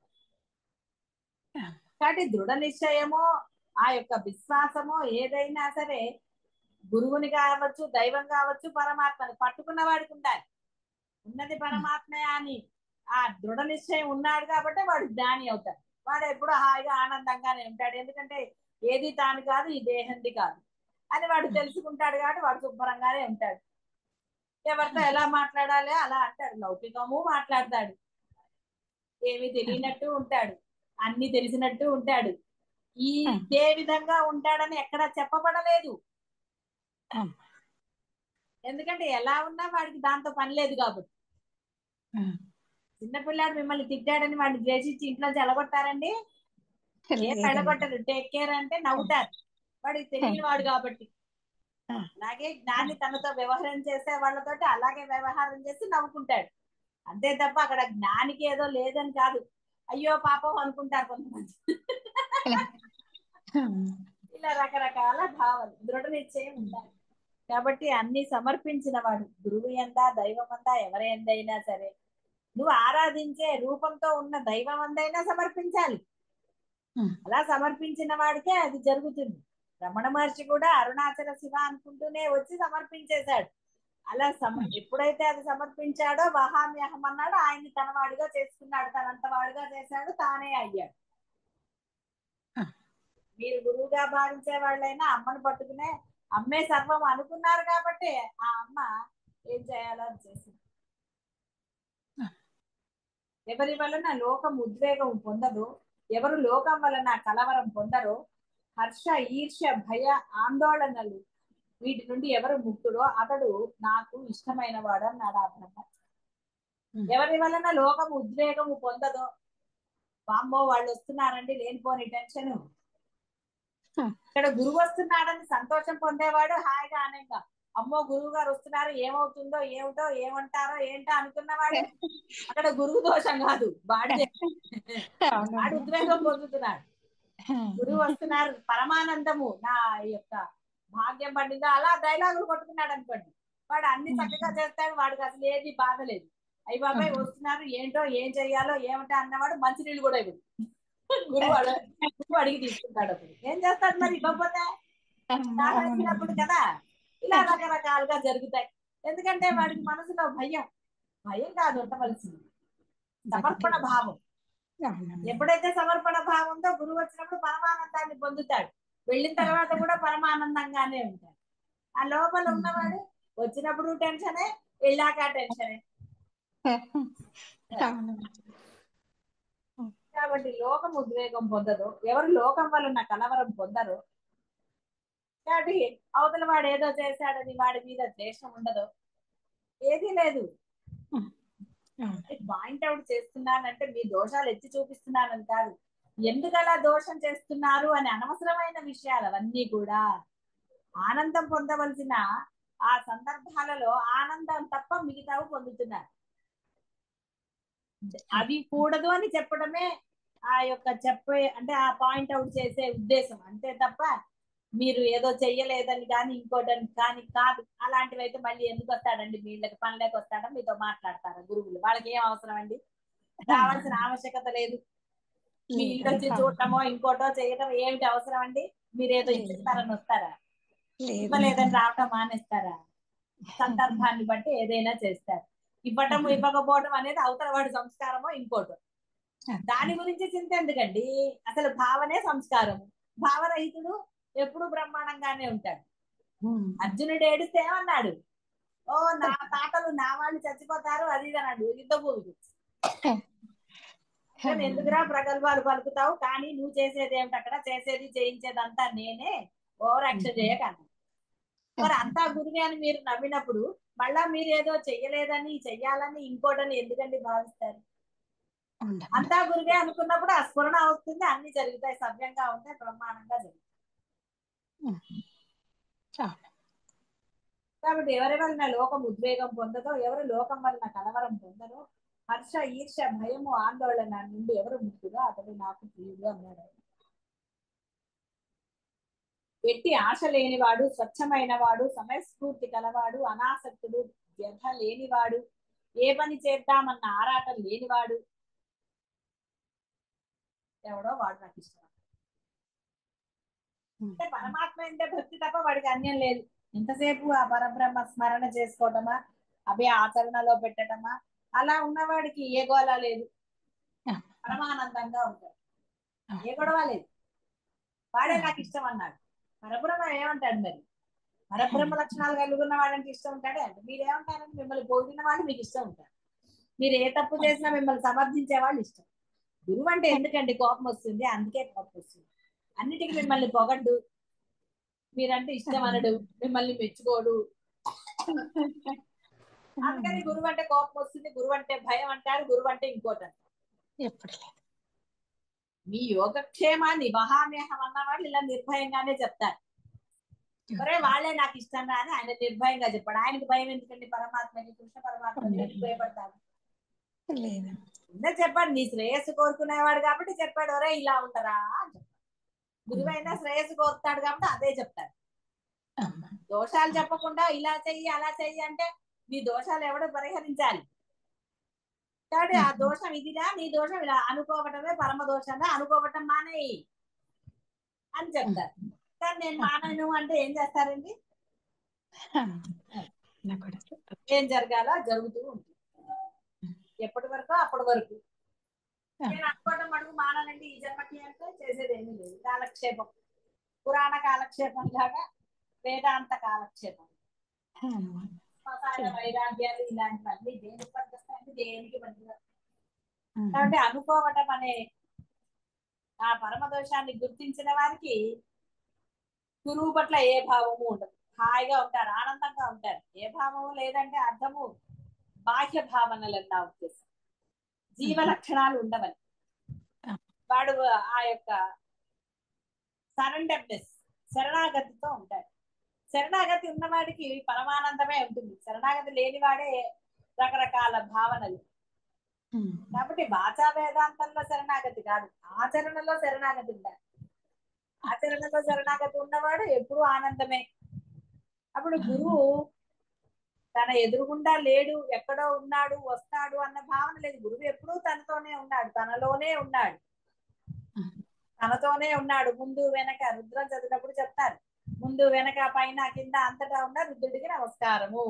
కాబట్టి గురువు సర్వత్రా ఉన్నాడన్న భావన చేసిన వాడికి వేరే భావనలు ఎలా వస్తాయండి?